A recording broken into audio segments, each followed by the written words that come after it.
Welcome to this week's episode of Eye of the Swarm, your deep dive into anything and everything related to Yellowjacket athletics. With the big sound Matt Johnson, I am Jon Garver, Season 5, Episode number 16, the eve of spring break, and the arguably the busiest week in the entire athletic year when you look at everybody who is on the road to Florida or somewhere with a warmer climate and all the events that we have going on. It is a busy 10-day stretch. It is. It's a busy 10-day stretch because the schedule down in Florida includes a lot of doubleheaders. Yes. For everybody, both tennis teams will be on their way to Florida. Both the softball and baseball teams will be on their way to Florida. I'm not sure if golf is going anywhere this year. Golf is not on the schedule to go anywhere, but track and field is going to be down in Virginia Beach. And this is I think this is the first time for them. This is the second time they've gone. Okay. Yeah, this is is the 5-dayer or 4-dayer? They're only competing on Friday and Saturday. Okay, so the event is like 4 the or 5 event days. itself is like a 5-day meet, which I'm really curious how that works. Because is it? Do you? Do they accumulate points that whole time, or do you? I don't know if it's a point accumulation thing. This is probably a better question for Glenn, but is this considered part of the outdoor season now? Then yeah, okay, yeah, this is outdoor, but is it? Do they just run the same events for a couple of days? I don't know, and then cycle new teams in? Because again, it's like a 5 or 6 day. Yeah, it's deal. a very long. It's a long meet. But yeah, it's got some. Because if somebody was competing for all of that, they'd be exhausted by the end. They'd be broken down physically. Yeah, so I don't know how. I did every event, all of them. Or is it like one of those things where like some teams are competing in 2 days? And that's what I'm saying. Yeah. Or 2 days? Does everybody come in for 2 days and then a whole new batch of teams comes in? I'm not really sure. Because this is kind of a foreign concept for me. I'm used to the spring trips for both tennis teams, baseball and softball, but this trip for track and field is a little bit more interesting. So that would be interesting to ask Glenn to see just sort of what's the structure like for this. Right. What's this going to look like? Yep. But yeah, everybody's on the road. There'll be a lot of games for sure, obviously. Softball's played 4 games. Baseball's played 5 so far. And coming, like I said, both those teams now have trips coming up. Softball lost 3 of their first 4. I got a chance to watch part or most of the last 2 games of that trip. I also watched a little bit of the game against Oshkosh.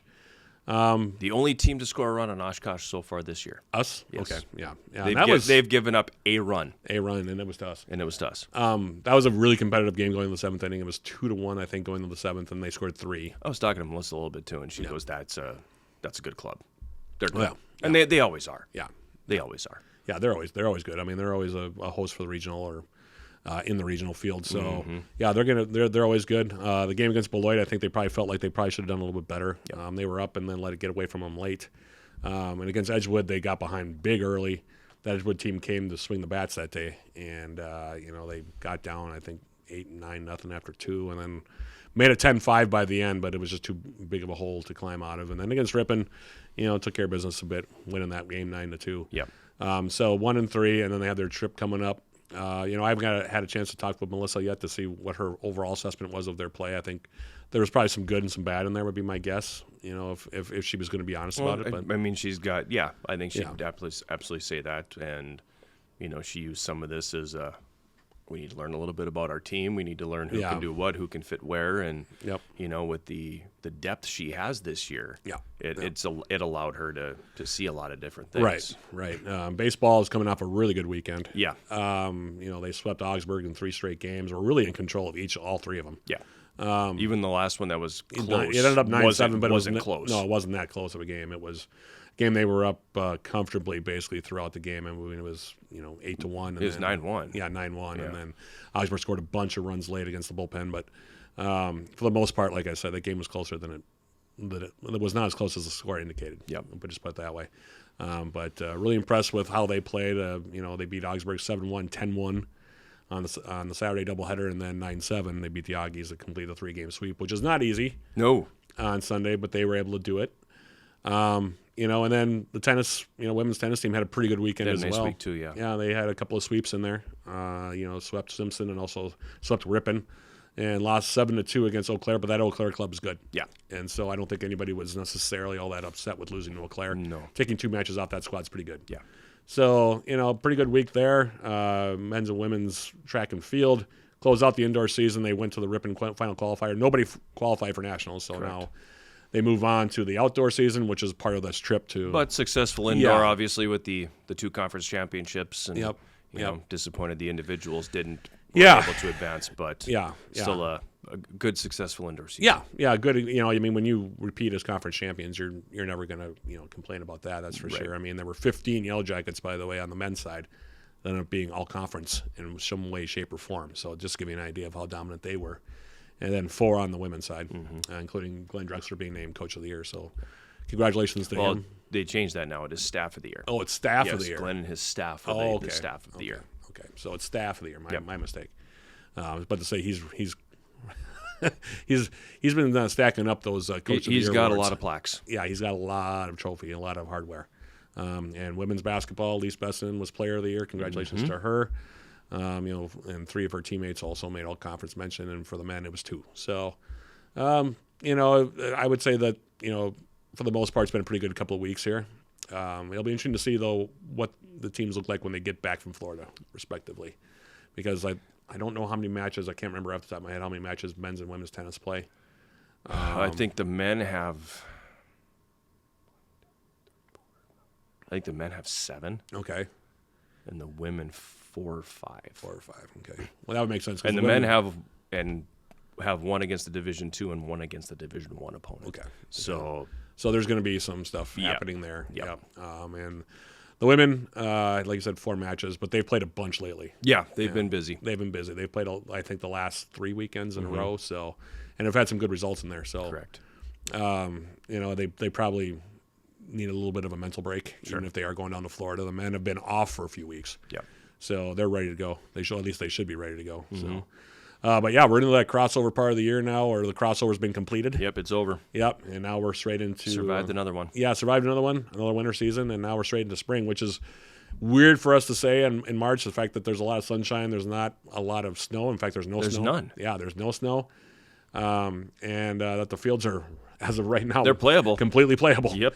So I'm looking forward, hopefully, to having a big, nice, round home schedule for the spring. We haven't had that in a couple of years. No. So I think we're ready for it, and I think if I'm being perfectly honest, we probably deserve it at this point. So especially since I think softball and baseball are going to be pretty good squads. Yeah. And tennis It should be fun. Yeah, men's tennis is going to be right in the hunt again.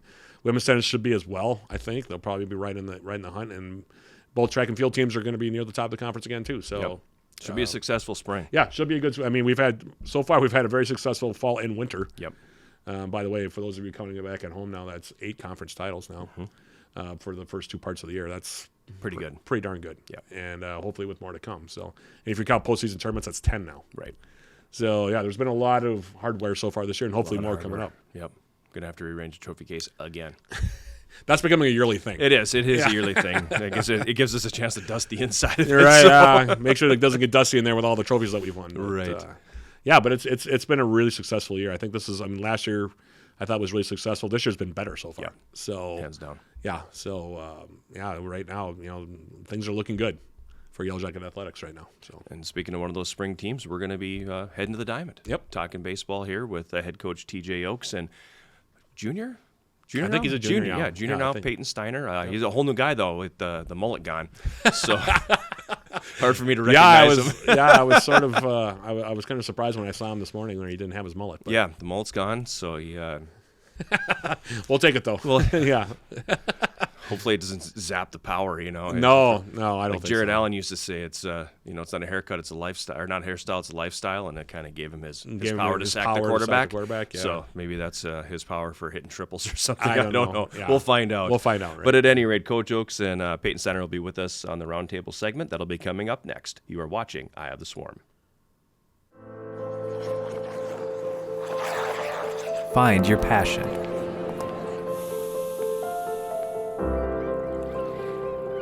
Find your people.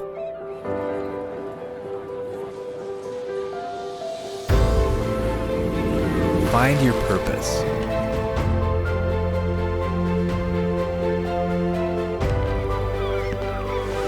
Find your superior. We're back back on the roundtable segment of this week's Eye of the Swarm, and it's time for us to talk a little baseball as the season is well underway, with games actually being moved up because the weather has been so nice around here. But it's good to have Coach TJ Oakes and Payton Steiner with us here, and let's jump right into it. Let's talk about the season, because I'm not used to having 5 games in the bank already at this point to talk about. So, let's talk a little bit about the start of the season. 5 games in the first week, 3-2, not too bad. Yeah, it's been awesome. Awesome to be outside.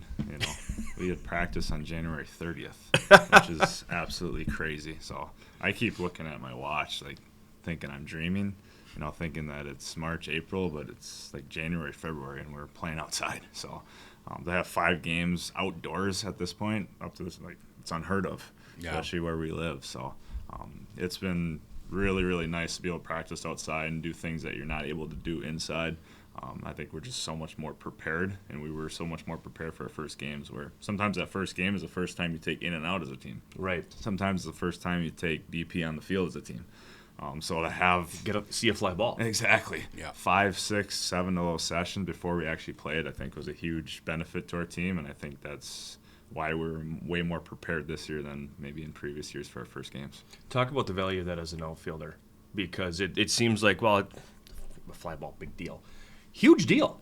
It's a big deal. Being able to take a fly ball. Yeah, absolutely. Because you get stuck in here, you can only do so much inside, and then it gets to be a drag too. But being able to get out there, get refamiliarized, especially even with the wind, especially up here, it's a big deal. Sure. So it takes a good few games to get readjusted, but being able to do that now going into Florida, it's a big deal. There's a lot of factors like sun, wind, that people don't realize. You even think about it. It's a huge deal. So. Especially up here with the amount of wind that we get on a regular basis. Playing fly balls up here is not always an easy thing, that's for sure. And, if you're stuck inside like you were all last year, and then you have to read it off the bat in the direction it's going and try to play the wind. If the wind is bad that day, that's a lot. And this kind of goes back to the weather thing, but it's just been nuts.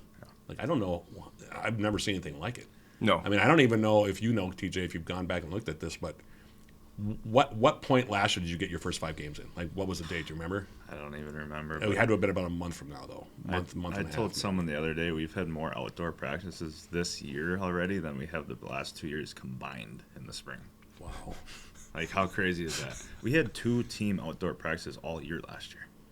So we've had more. I think we've had about 8 team practices outside. And that's more than the last 2 years combined in the spring. I think Fracker said they had like 3 or 4. That's because everybody's been living in the field house. Yeah.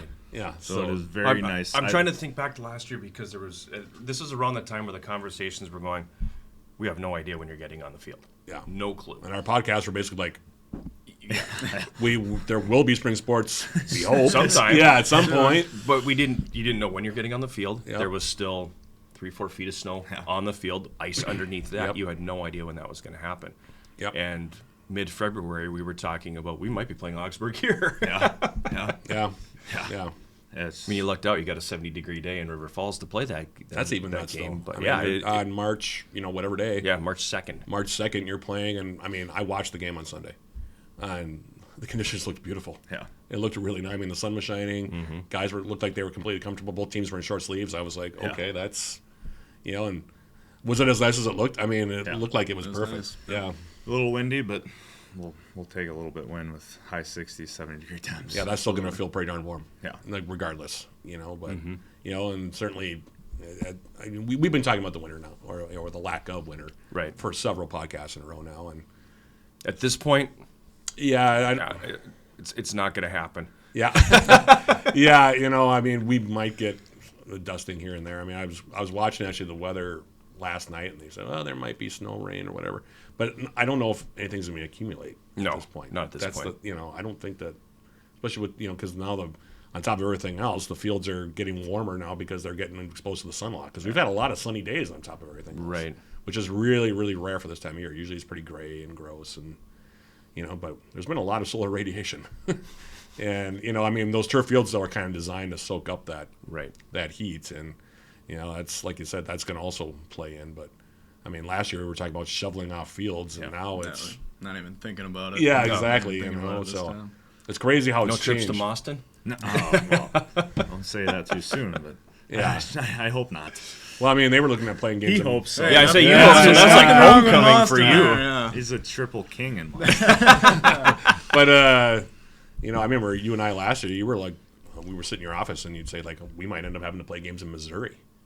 Like we might have to move games all the way down to Iowa and wherever we can play them, basically. And now this year, it's pretty straightforward. But Yeah, we're moving games up north. yeah, We were exactly. supposed to play Augsburg and Iowa, and we said, why No, we're- yeah. why go 6 hours when we can go 2 hours? Yeah, exactly. So it's kind of crazy. I've never seen anything quite like it. That's for sure. But I know it's easier for you because I know last year was a total headache for you. Yeah. We talked about it a lot, so it must be a relief in that regard. It'll take a little bit of stress off your mind Yeah, as for well. sure. It helps you figure out your team. Like when you're stuck inside, you really don't know what you have. Yeah. You don't know who can actually make the plays you need them to make. You don't know who's can track in the outfield. Like you don't know quite full arm strength. You're just so limited inside. So being outside and to be able to do baseball specific stuff on a regular basis helps you figure out your team, figure out what you have, which is we're a young team. So we have a lot of figuring out to do, us as a coaching staff. Of so far the first 5 games we've played a lot of guys, and we're still trying to figure out who we have and who's going to step into those roles. So we have a roster of 37, and 25 are freshmen and sophomores. So we're young and we have a lot to figure out. Right, yeah. So the value of being outside and be able to figure those things out sooner than maybe in a normal year has been very beneficial to us. It's funny because it is a young team, but there's also quite a few returners. So it's a team that has some key guys that came back. So that helps a little bit too, doesn't it? I mean, in terms sure. of trying to figure out your team a little bit. Yeah, it was nice to be able to play a lot of young guys last year and get them experience. And then our junior class is very experienced, and we only have 3 seniors. So being able to rely on those junior and seniors who've been in the program now ever since I came in, has been, good from a baseball standpoint, but I think more so from an off the field standpoint. They know our culture, they know how things are supposed to be done, they know the standards of the program, and they can show the younger guys how things are supposed to be done. Best way to explain it, my first year, maybe even some of last year, I had to do a lot of leading, but now I'm trying to rely on the returners who know our program in and out by now, being in year 3, and put a lot on their shoulders to say, hey, you guys lead the young guys how things are supposed to be done on the field, but more importantly, how things are supposed to be done off the field. I imagine having a senior, a 5th-year guy like Isaac, extremely valuable when you consider the youth of your pitching staff, because you don't have a Ryan Rodriguez to lean on this year. You don't have Tappy this year. So you've got some young guys who haven't necessarily been in those positions that are going to have to fill some key roles. But having a 5th-year guy back there who's caught basically every game for half a decade, it seems like extremely valuable. Yeah, it's instrumental to just of our development as a team, development as a pitching staff, to have somebody that's been through it, somebody that knows how to call a game, somebody that's, they've seen the program, how it's transformed and developed the last couple of years, and kind of what we expect from a coaching staff, from a catching standpoint. We're one of the rare schools that allow our catchers to call the games still.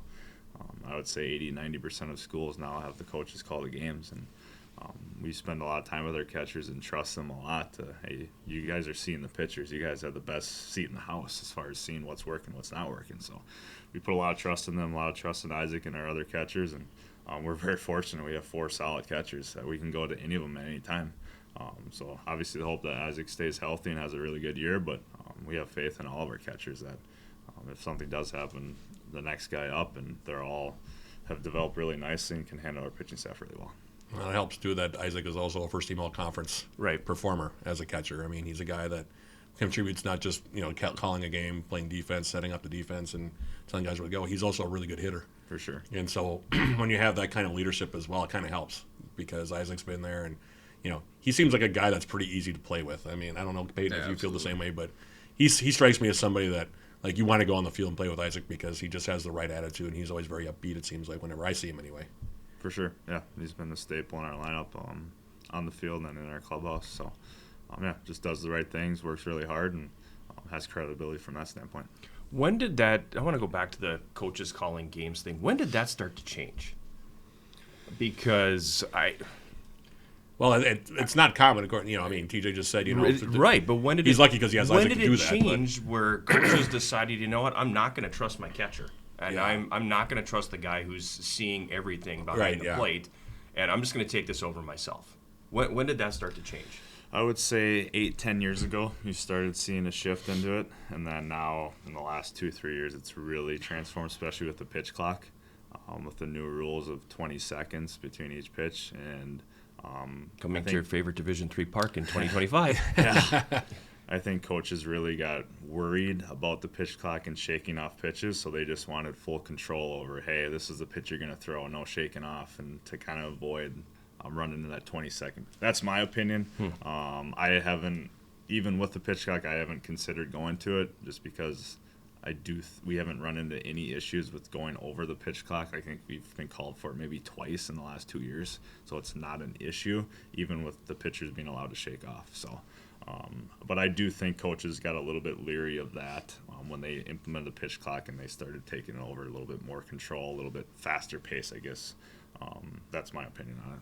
It's interesting though, because it's like you would think that with the pitch clock, that if the catcher is really reading his pitcher and knows what's going on and can see what he's got and what he doesn't have on the day, you would want him to still call the game, because he would be able to say, hey, look, if we're worried about the pitch clock, here's the pitch I want to throw on the first one, and then you would have less opportunity for a shake off or stepping off the rubber and then trying to call timeout or whatever, because he's theoretically, of course, and you're talking to two ex-catchers here, if I have something I need to talk to him about in terms of what the pitches are looking like and how they're feeling coming out, I'm going to talk to him in between innings when I'm not hitting.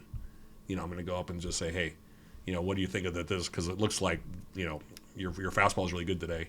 Maybe we should rely on that, or maybe your breaking stuff is looking really good. How do you feel about it? Mm-hmm. And then you come together, and then that to me is kind of part of the rhythm of it. But I don't doubt that there are probably sometimes where there is a shake off. I mean, you see it in the major leagues all the time. They're shaking off their catchers and all that stuff. And so, then, I guess the question comes back up of, because with 20 seconds, it doesn't feel like a lot of time, especially in a key situation in the game where you got to get the ball back and the guys are second and third and there's one out, or guys are on the corners with 2 out or whatever it is. You don't want to have to rush. Yeah. So I don't know. It's an interesting dynamic. I mean, How would you have felt about that as a pitcher, if you were on the rubber instead of the coach? I like to work fast, so I'm big into pace and making the hitters uncomfortable working fast. So it would have never really been an issue for me personally, I think. Mm-hmm. But I do get Matt's point. There are times when big situations you do need to step off, collect your breath, and reset, and you really can't do that anymore. Without being penalized for it. Right. So, well, unless for me, if TJ's pitching to me and we're just a little bit off, I'll call time. But you only have a limited amount of time. Yep. Yeah, you can 1 per at bat. Yeah. So 1 per batter. Yeah. So I would, then I would, but I would try to, from my perspective, when I was catching, I would have just said, okay, I'll come out. I'm going to make a quick conversation with TJ and just say, hey, how are you feeling about these pitches today? Because I'm going to start calling them this way if you're feeling good about them. Yep. And then, he gives me the go ahead, and then I say, okay, so this is what I'm going to call. And there might be one shake off, but then you go quickly to option 2. Yeah, communication is crucial. Like communication, having a game plan before the game is absolutely crucial. How you want to attack, especially after your bullpen prior to the game. Like, hey, my changeup isn't quite working today. Like, probably scrap it. And let's try to focus on this. So communication is always key. Yeah. And I was a guy who liked to talk with my pitchers pretty often.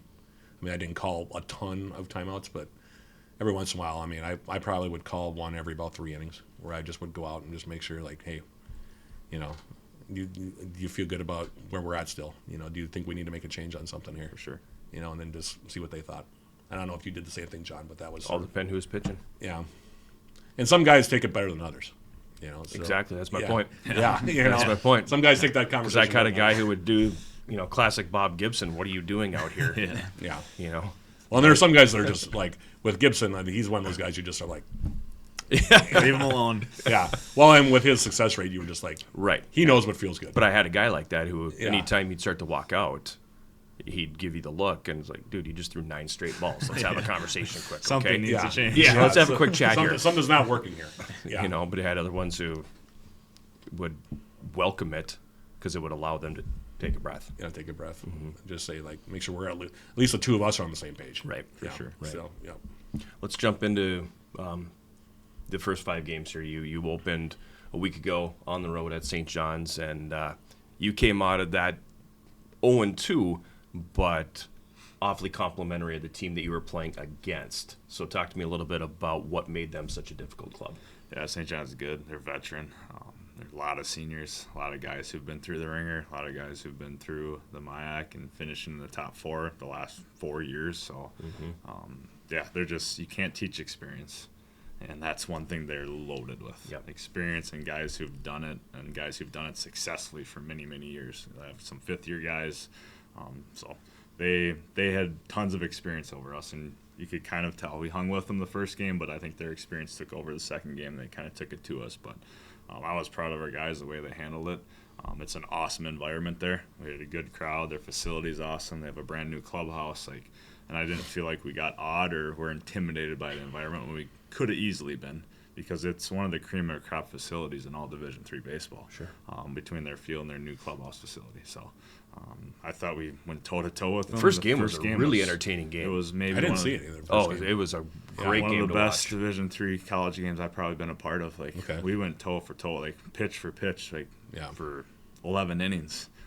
Yeah, I mean, 3-2. And then we had a play at the plate that they scored the winning run. That was maybe a flip of the coin, out or safe. So made some big plays. We threw a guy out at the plate in the 7th to help us maintain a down by 1. So then we scored in the 7th to tie it up. So we made some big-time plays in big-time situations. We gave up a home run in the 2nd, and then we went 7 or 8 straight zeros. Yep. Against that lineup is pretty impressive. We saw their top 8 arms. They're loaded with arms. Maybe one of the best Division III staffs that I've seen in a long time.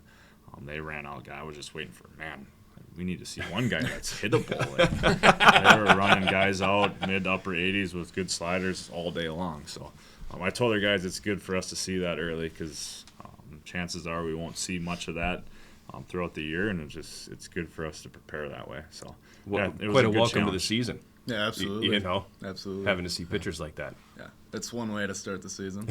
But like I said, or like TJ was saying, it was a good first 2 games, I thought, personally, from a pitching and defensive standpoint, and even offensively, facing the pitching we faced. I mean, it wasn't horrible for your first live at-bats of the season. So. I just thought first game of the year in February outdoors, I'll qualify everything basically saying outdoors because it's not in the dome or at US Bank or something. Right. But just the quality of that first game was off the charts, and it was so entertaining to watch. And those of us who were left behind were up here in the hallway watching on computers or the big TV, and everything's going, wow, what a way to start your season. Right. Yeah.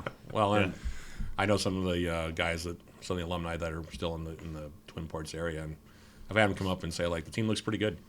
And especially you have a tough loss to St. John's second time, and then you sweep Augsburg in 3 straight. I mean, that's called playing some ball. Yeah. When you do that, when you sweep a MIAC foe, and going into Florida, where I know you guys have a rigorous schedule to say the least. You load it up on the non-conference, and so far the guys are stepping up to the plate, and pun intended. Pun I guess. intended, yeah. Yeah, and answering the call For So sure. I was that's really good. proud of how we responded against Augsburg. You get punched in the gut, and you go against St. John's and lose a tough first game, and then I think get the wind sucked out of us, and we're a little bit, shell-shocked by how we lost the first game. So that they took it to us the second game, but how we responded with the 3-game series against Augsburg is awesome. Guys came out right from pitch 1, and we went out to dominate. We went out to know and play like we're the better team. Yeah. And it's hard to sweep anyone. I told our guys, I don't Yeah. care who you're playing, to win 3 straight games against any opponent is very hard in baseball. Yeah. But to put that up many zeros that we put up, to play that good a defense, to have timely hitting, I think I talked to you about it the other day, Garbs, it's, for your 3rd, 4th, 5th games of the year to be able to put all 3 phases of the game together for Right. 3 straight Yeah. games is not easy to do. No. It's not easy to do in April and May, let alone in early March. Right. Exactly. Yeah. So Yeah. the hope is that just continues and we just keep getting better and better from here. But yeah, the name of the game, And when I took over the program a couple of years ago, I said, like, we wanted to throw strikes, be good on the mound, and play good defense. Yep. That's how you win baseball games. Offense will be there. Like, you'll be able to score runs. You'll be fine offensively. But if you can't pitch and you can't play defense, it's going to be very hard to be consistently successful. So that's our MO, the last 2 years. And then so far this year is we got pitchers who can throw strikes, pound the zone, and we play really good defense. So we're going to continue with that motto. Let's talk about some of the players who are making this happen, because we've touched on a few of the older guys, the leaders, but there's a lot of unknowns when you have a young team. So talk to me about some of these young guys that maybe in their first year, second year here that we're going to see making some noise. Yeah, from a pitching staff, we've had some guys step up big time. As you guys know, I think we lost 40% of our innings from last year between Ryan Rodriguez and Matt Tappy. So that was Couldn't find a seventh year for him? I tried, but Well, you're talking about an work. all-region pitcher, Yeah. And Ryan Rodriguez. I mean, Yeah. this is not just losing a guy who logs innings. This is arguably the best, pitcher in the conference. So, And to be honest with you, I thought Tappy was just as top good 2. last year. Was Yeah. top 2 in the conference. I think I honestly made a push to potentially make Tappy the pitcher of the year.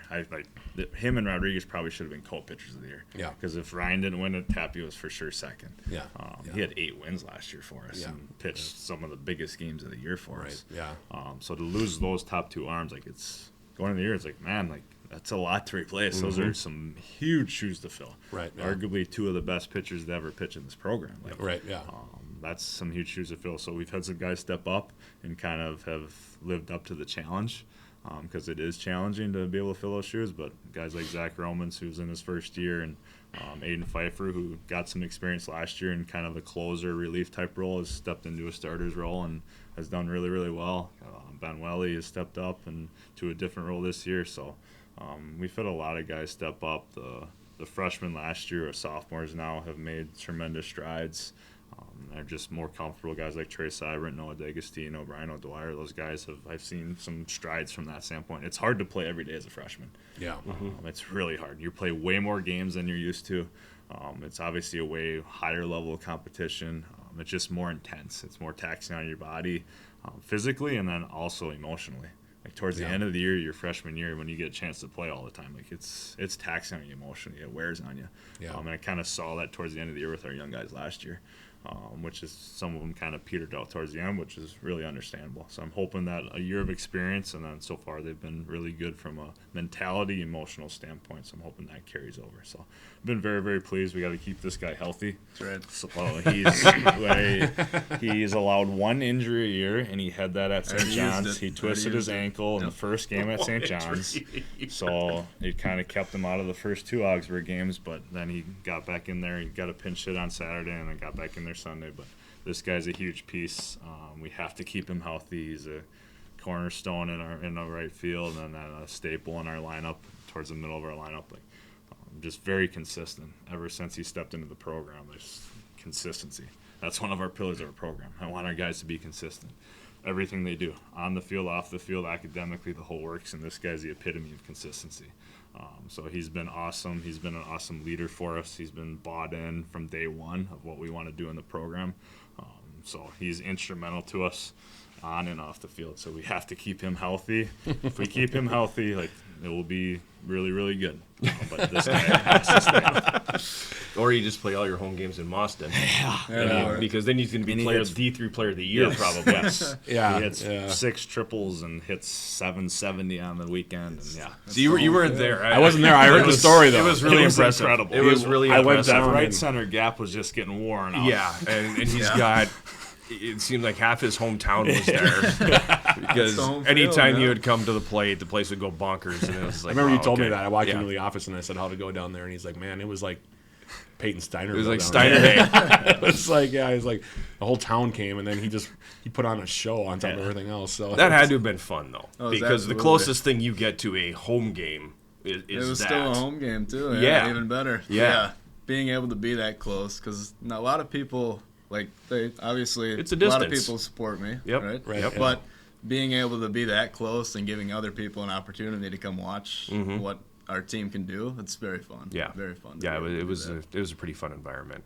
And then, of course, he'd Then he take one performed. pitch and then rip the right center Yeah, exactly. again and again and again. Yeah, you hear the sound of the bat, and then you know the ball is just flying into the gap, man. I didn't even have to look. I knew exactly where it was going. Yeah, he doesn't even look up. He's just like, Head down all right, and run. Yep. Yeah, what base is Steiner on now? No, it's Stacker, so it's 3BRC. It was triple the right center every time. Before every at bat, I said, I'll see you at third. I saw him at third a lot that weekend, so, which is always That's a the good plan. thing. Yeah. Right. That's yeah. where that picture in the hallway came from. Oh, Yes, yeah. right. One of those, Yep. yeah. One of those triples. One That of was one of the big ones. That was the We were Northland down. to take over. We were Come down back. in Northland, and he hit a.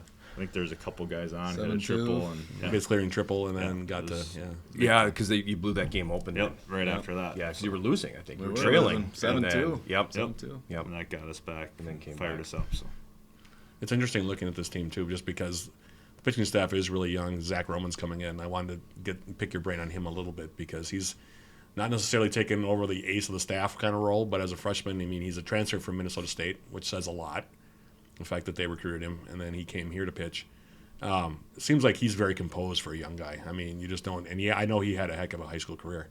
Just want to get you being a former pitcher. In a program that relies heavily on pitching and defense. I just wanted to see what you think of him so far because it seems like just looking at his numbers, he's the real deal. He's got some real talent on the mound. yeah, he's got a lot of potential. And, he's bought in from day one to what we kind of established in our program, of being able to throw strikes and command multiple pitches for strikes. But he is inexperienced. Like this is his first college season, like facing college hitters. So. And he starts him on game one. No, I saw him. Yeah. Well, I mean, but that said a lot to me about how talented he is. And I think to your point, Matt, like it doesn't seem like he's a first year. Like it seems like his presence and his work ethic and how he carries himself throughout practice and game situations, you wouldn't ever think, oh, that's a freshman on the mound. Like he just carries himself as a junior or senior. Yeah. Obviously he's got the physicalness of a junior senior. He's got the size and the pitcher's body, but I think he'll just be a kid that continues to get better and better. I don't even think he's close to reaching his potential, which is scary. Yeah. Because he's got a very good base right now, but there's a lot of things that I see and a lot of things that we've talked about that he can continue to progress and progress pretty quickly. So, I'm excited for him this year, but I'm excited to see him for the next 4 years. Yeah. And where he can get by the time he's a junior and senior, I think can be pretty special. You spoke earlier about for first-year guys, it's stressful and it's a grind, and you kind of lose some steam as you get to the end of the season. That's for somebody who's a position player. From a pitching standpoint, how do you manage the stress? Because it's an awfully large jump for a pitcher, too.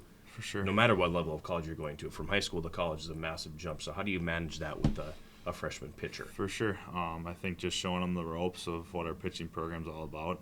A lot of it is, taking care of your body, taking care of your arm. And I'll be honest, a lot of high school kids don't know how to do that. They either don't get the help and expertise of how to do that, or they just kind of neglect that part of it. But I'll be honest, a lot of them are forced to play position too rather than pitch, so it's very hard to balance both. Where, here, college, a lot of our guys are pitcher onlys and kind of just focus on that. But the arm care, the building endurance, the stamina, so your body is feeling just as good at the end of the year than it is at the beginning is the key. Because we all know, like, if your body starts wearing down, then you start wearing down emotionally as well. Yep. And you start thinking, man, my arm's sore today, my body's sore, it's hard to get going. But when your body's feeling good, mentally you're also feeling strong. So we do work on the mental game a lot to help with that, but we do work on the physical game and arm care, endurance, stamina, and all that kind of stuff. So they're feeling just as good later in the year than they are right now. So Heading to Florida now next week. Again, 5 games under your belts here. So what do you want to get now that you've been outside and you've got, there's the outside thing again, but you've been outside for practice, you've gotten some games in. What do you want out of next week? Yeah, continue to build, continue to learn more about our team, continue to play hard, continue to play how we want to play baseball. I think putting a full trip together, and we're going to talk about this as a team this week, like the last 2 years I felt like we've rode roller coasters down there. We've had really good games and then we've had a really bad game. I want to see more consistency on the trip down there. Does that mean we're going to maybe win more games? I don't necessarily worry about that. I just want to see our guys playing consistently and playing as good as we can for as long as we can and not have those lulls in the trip. because we have had those lulls. We've had big wins against good opponents, and then we faced an opponent maybe lower caliber that we've taken a hit to because I think we fall down to the competition and just had those riding the roller coaster is what I call it. And I don't want to ride the roller coaster on this trip. I want to see us being consistent and just continue to learn more about our team. I think we have more depth than we've ever had here. And it allows us to play guys and maybe keep guys more fresh. Because part of it, I think, I told our guys the other day, part of it, I think, is my fault the last 2 years. Our guys, they run out of steam towards the end of the trip physically just because they haven't gotten any breaks. Yeah. Or with more depth, it allows you to get more guys in and allows you to give maybe some guys that play a lot of maybe, hey, you're going to take a seat this game to kind of rejuvenate and get you energy. I think maybe that's one of the best things that happened to you last year. We gave you a break, and then, struggling early in the trip gave you a break, and then your end of the trip was really good. So I don't know if you want to touch on that, but I think that will be an important key to it as well. Yeah, absolutely. There just gets to a point where you get burnt out in Florida, whether you want to admit it or not, But just whether it's the weather, that many games, especially if you start off struggling and you start maybe piling that up, all you need is really a break to just kind of sit there and reset, and that's really what I was able to do last year, just having a break off and then being able to come back, and then Boston was that next series back. Right. So. Yeah. Well, and I don't know if people completely understand how grueling that schedule is. A lot of people look at it and they say, "Well, they're going to Florida. You're on vacation. You're on vacation." But I mean, you're playing 9 games in 7 days. Exactly. Yeah, I mean, you're playing every day just about, and then there are times where you want the guys who also enjoy being in Florida in the warm weather. So there's a lot going on. There's a lot of structure to it. I mean, and they're long days. Yeah, I mean, really you're at the ballpark all day if you're playing 2. For sure. Yeah, I mean, that's an 8-9 hour day. Yeah. The sun's beating on you. The sun sucks energy out of you as Yeah. much as we love it. Like down there, it's a different kind of sun that Right. we're used to. So as much as I say, hey, we're used to 70-degree weather because we played in it last year, like we're still not used to it. Like, especially being in a full week of that because it is different weather down there than we experienced this last weekend. And I think for the average person, when they see that you're taking a Florida trip, they go, or Arizona, wherever it is that you're going to play, they go, "Oh wow, it's going to be a lot of fun." Well, there's some business to be taken care of too. I mean, this is a business trip. We're going down there to play because we can get a lot of games in quickly. Exactly. I told our guys the other like it's almost a fourth of our schedule. Yeah, Like It's crazy. It's almost 10 out of your 40 games. So like, if you don't play well on the spring trip, like that's a fourth of your schedule. You can set you back if you don't have a good trip. Well, down to that's Florida. the stuff you don't recover from. The numbers don't recover from Exactly. that. Yeah, exactly. If you go down there and you don't play well for a week, all of a sudden it's like, well, those 9 games are a wash. Now we got to try to dig ourselves out of a hole. Even if you haven't gotten into conference play yet, it just the entire physical nature of it, the fact that you've been on a long road trip, it's not a short trip. No. So especially depending whether you're flying or you're busing down, it's a long haul For sure. And by the time the guys come back, they're tired. Yeah. I mean, for the first 3 days, it's like, this is really cool. And then by day, 6 and 7, it's like, just catches up to you. You go from that high to that low, and and that's sort of the, that's sort of kind of the nature, I think, of those trips. Yeah, and that's like I said, like having depth. I hope this year we can kind of give some guys some rest and kind of have them be rejuvenated and energized, like Payton was last year. Give that opportunity to more guys this year, and hopefully the end of the trip is just as good as the beginning. Yeah. Let's talk a little bit, too, before we let you go, because somebody does have to get to class here as we record this on a Tuesday morning. Once you do get back, it's full speed into UMAC play, and your club picked to finish second in the conference this year. So talk to me a little bit about what the conference is going to look like. Yeah, and to be honest, I think it'll be the best it's ever been. There's a lot of teams that bring a lot of guys back. Hardly anyone lost anyone in the conference. I think we probably lost the most out of any team. Us. Yeah. So I think we lost the most impact guys out of any team in the conference. So it's going to be just as good as last year, if not better. I think it's going to be challenging. It's going to be very challenging, which will be good for us. That's why I'm excited to see what we do in Florida, because it will test us a lot. It will help us prepare for conference a lot. So that's what I'm looking forward to, just continuing to build, continuing to play how we play. Play hard, throw strikes, play defense, get timely hits. Like, just continue to play superior baseball, and we'll be more than fine. But it will be a challenge. It will be a test, but it ultimately will be a good thing for us. He's talked a little bit about you and how you play and everything. What's it like playing for him? It's great. I wasn't necessarily recruited by TJ, Right. so I was right before that. But I always think of it as it was the best, like, blessing in disguise type deal. Just being able to have TJ come in and set the new foundation, because I was unaware of what the program was before. Right. But obviously, having TJ be able to come in and set that foundation, and now that we're getting past the point where he doesn't necessarily have to do as much, just having that whole foundation set from a very high standard, now we are able to take it and grow from that way. And I imagine the fact that you've got a guy who was all Big Ten, who was an MLB draft pick, gave him some street cred within the room too. Absolutely. Yeah, well, yeah. What if for me as a player? Yeah, I mean, if you're transitioning, it's like, I think most people know the Oaks last name, and certainly in the baseball, community, Right. The Oaks name carries that's a big name, and so I remember when TJ was hired, I almost did a double take when I looked at it, because I was like, I just watched him pitch for the Gophers a couple of years ago, like that. So but even like when it comes to that kind of stuff, that helps too, and it's there is that respect factor, especially as a player, and like you said, you have that street cred, it helps out a lot. So that's a feather in your cap, TJ. And Appreciate it. Yeah, Appreciate it. Learn from the best. Okay, learn from my dad. So yeah, my brothers and I are kind of in this, to carry out his legacy the best we can. So he set the best example for us, and I can't take the credit. It's all to him. Everything we do in the program was what he did, what I got to witness for 25 years of my life. So it's a credit to him, and like I said, my brothers and I, our jobs are to carry out his legacy for as long as we can, the best that we can. So appreciate it. I think it's a really good note to close on. yeah, agreed. Final thoughts? I'm looking forward to it. There's a lot of good young talent on this team,